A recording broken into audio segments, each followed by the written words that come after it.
कर्नाटक में कांग्रेस की गारंटी योजना सफल होने के बाद पार्टी ने इसे अगले चुनावों के लिए ब्रह्मास्त्र मान लिया था। इसी योजना का प्रयोग करते हुए पार्टी 5 राज्यों के चुनावों में उतरी, लेकिन इस बार जनता ने कांग्रेस के मुद्दों को नकार दिया।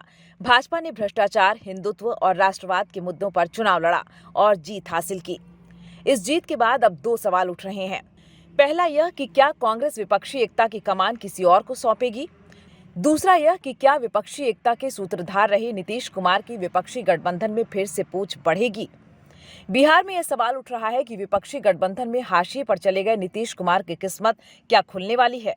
कांग्रेस ने विपक्षी गठबंधन की गतिविधियां जिस तरह विधानसभा चुनावों के परिणाम के इंतजार में ठप कर दी थी, अब उससे पर्दा उठ चुका है। कांग्रेस को जनता ने उसकी ताकत और कमजोरी का एहसास करा दिया है। यदि कांग्रेस को 5 राज्यों के चुनाव में भाजपा जैसी ही कामयाबी मिलती तो हालात बदल जाते। अब तो उसके नेता मुंह दिखाने लायक नहीं बचे हैं। ऐसे में क्षेत्रीय दल अब कांग्रेस की मोनोपोली शायद ही सहने को तैयार हों, और अगर ऐसा हुआ तो नीतीश कुमार की चांदी हो सकती है।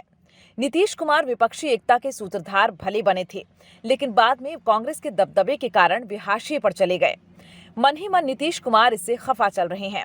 उन्होंने अपनी नाराजगी का इजहार तो उसी दिन कर दिया था जब उन्होंने कहा कि कांग्रेस को विपक्षी एकता की कोई हड़बड़ी नहीं दिखती। नीतीश की नाराजगी स्वाभाविक है।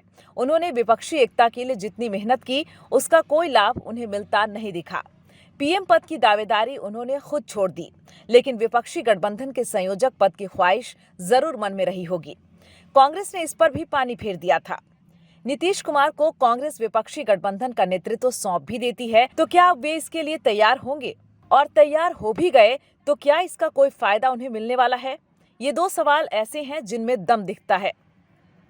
दम इसलिए दिखता है कि नीतीश कुमार की पाला बदल की जो छवि बन चुकी है, उसमें उनकी नाराजगी काफी मायने रखती है। जाति सर्वेक्षण और आरक्षण से उन्होंने देश में नायाब काम करने का रिकॉर्ड तो बना लिया, लेकिन ऐसे ही वादों की 3 राज्यों में जनता ने हवा निकाल दी।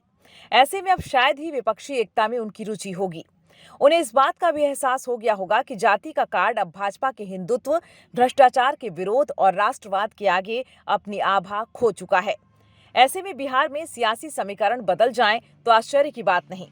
नीतीश कुमार ही नहीं, अब यह बात कांग्रेस समेत तमाम विपक्षी दलों के नेताओं की समझ में आ गई है कि पीएम नरेंद्र मोदी को परास्त करने का जो जज्बा विपक्ष ने जुटाया था, उस पर पानी फिर गया है। 5 राज्यों के चुनाव परिणाम से भी विपक्षी नेताओं समर्थकों का मनोबल कमजोर पड़ा है। यानी लोगों पर यह मनोवैज्ञानिक असर पड़ा है कि नरेंद्र मोदी को परास्त करना विपक्ष के बूते की बात नहीं। नीतीश कुमार भले रामविलास पासवान की तरह मौसम विज्ञानी नहीं है, लेकिन सियासी दांव-पेच में उन्हें महारत हासिल है।